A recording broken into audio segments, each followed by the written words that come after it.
दिल्ली में प्रधानमंत्री मोदी और मुख्यमंत्री योगी आदित्यनाथ के बीच करीब 1 घंटे लंबी मुलाकात हुई और उसके ठीक एक दिन बाद यानी आज योगी का मंत्रिमंडल जो है उसकी बैठक ली गई। तो हम आपको बता दें कि उत्तर प्रदेश में बड़े फेरबदल की तरफ ये जो बैठक है ये इशारा करती है।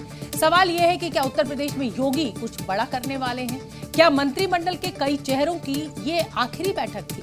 क्या होली के बाद उत्तर प्रदेश कैबिनेट का चेहरा योगी बदलने वाले हैं? क्या 2027 की चुनावी तैयारी की शुरुआत कैबिनेट विस्तार से होने जा रही है? ऐसे तमाम सवाल हैं जिनके जवाब सियासी संकेतों में छिपे हैं। जरा इस बैठक के मायने हम आपको समझाते हैं। शनिवार को दिल्ली में योगी की पहले नड्डा से मीटिंग, फिर 1 घंटे तक प्रधानमंत्री मोदी के साथ मंथन और अब लखनऊ से लौटते ही सीधे मंत्रिमंडल को तलब करना। क्या दिल्ली में मंथन के बाद किसी खास तैयारी में जुट गए हैं सीएम योगी? हर सियासी पंडित इसी का जवाब तलाश रहा है, क्योंकि पहले से ही यूपी कैबिनेट के विस्तार की चर्चाएं तेज है। अब सवाल उठता है कि अगर मुद्दा कैबिनेट बदलाव ही है तो मंथन में किन चेहरों पर सहमति बनी?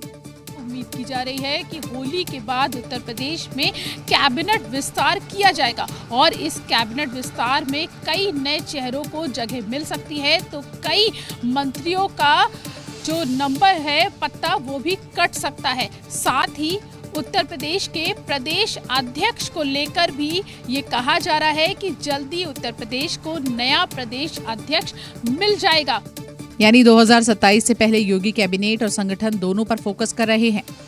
कैबिनेट की बात करें तो अभी 6 पद खाली हैं, जबकि संगठन की बात करें तो जिला अध्यक्ष और प्रदेश अध्यक्ष का चुनाव बाकी है। कैबिनेट विस्तार में यूपी अध्यक्ष भूपेंद्र चौधरी सहित कुछ अन्य विधायकों की मंत्रिमंडल में वापसी की चर्चा है, जबकि संगठन चुनाव में नए प्रदेश अध्यक्ष के जरिए जातिगत और क्षेत्रीय समीकरण साधने पर फोकस है।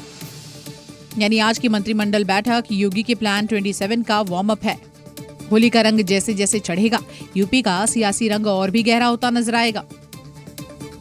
औरंगजेब वर्सेस शिवाजी, ये लड़ाई यूं तो बड़ी लंबी है। खासकर मराठा लैंड में कई दल शिवाजी के नाम पर बड़ी बड़ी बातें करते हैं, बड़े बड़े दावे करते हैं, लेकिन आरटीआई से सामने आई जानकारी ने सभी सियासी दलों के चेहरे से नकाब हटा दिया है।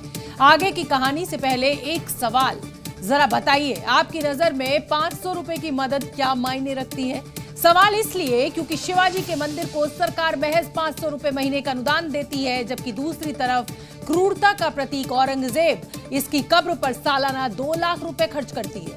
अब आप बताइए, क्या ये मराठा लैंड में मराठा शौर्य शिवाजी का अपमान नहीं है?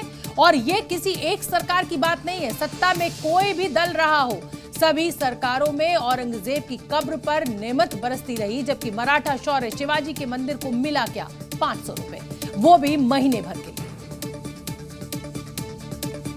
एक क्रूर शासक जिसके हाथ हिंदुओं के खून से रंगे थे, जिसने सत्ता के लिए अपने ही परिवार के सिर थाली में परोसे, जिसे मुगलिया दौर का सबसे हिंसक शासक माना गया। जरा सोचिए, आज के दौर में भी ऐसे औरंगजेब की कब्र पर सरकारें लाखों खर्च कर रही है। एक आरटीआई की रिपोर्ट में ये खुलासा हुआ कि अत्याचारी औरंगजेब की कब्र को एएसआई संरक्षित घोषित कर दिया है, जबकि मराठा शौर्य शिवाजी का मंदिर एक ट्रस्ट के हवाले कर दिया। औरंगजेब की कब्र पर सालाना 2 लाख रुपए खर्च किए जा रहे हैं, जबकि शिवाजी के मंदिर को महज साल के 6000 रुपए का अनुदान मिला है। हैरत की बात है कि औरंगजेब की कब्र की देखरेख के लिए केंद्र सरकार से फंड मिलता है, जबकि शिवाजी मंदिर को महाराष्ट्र सरकार से अनुदान। जरा सोचिए, मराठा लैंड पर मराठा शौर्य शिवाजी के साथ कितनी बड़ी नाइंसाफी है। ये कांग्रेस के समय में कभी कभी कोई विभाग से कांग्रेस के समय ये अनुदान शुरू हुआ होगा।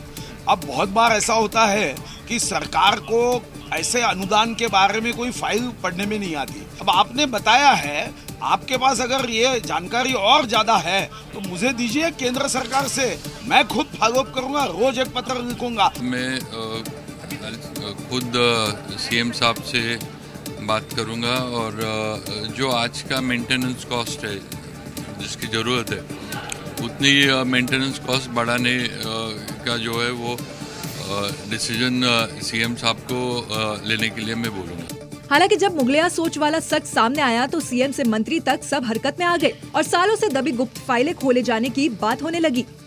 साहेब, आम्हालाही प्रत्येकाला असंच वाटतं, फक्त काही गोष्टी कायद्याने करावे लागतात, कारण ती संरक्षित आहे।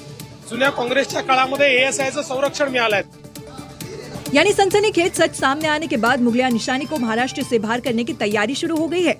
अब देखना होगा औरंगजेब के नाम पर गदर मचाने वाले क्या सच में उसकी कब्र को महाराष्ट्र से शिफ्ट करने में कामयाब होंगे या शिवाजी की धरती पर औरंगजेब यूं ही मराठा लैंड को चढ़ाता रहेगा।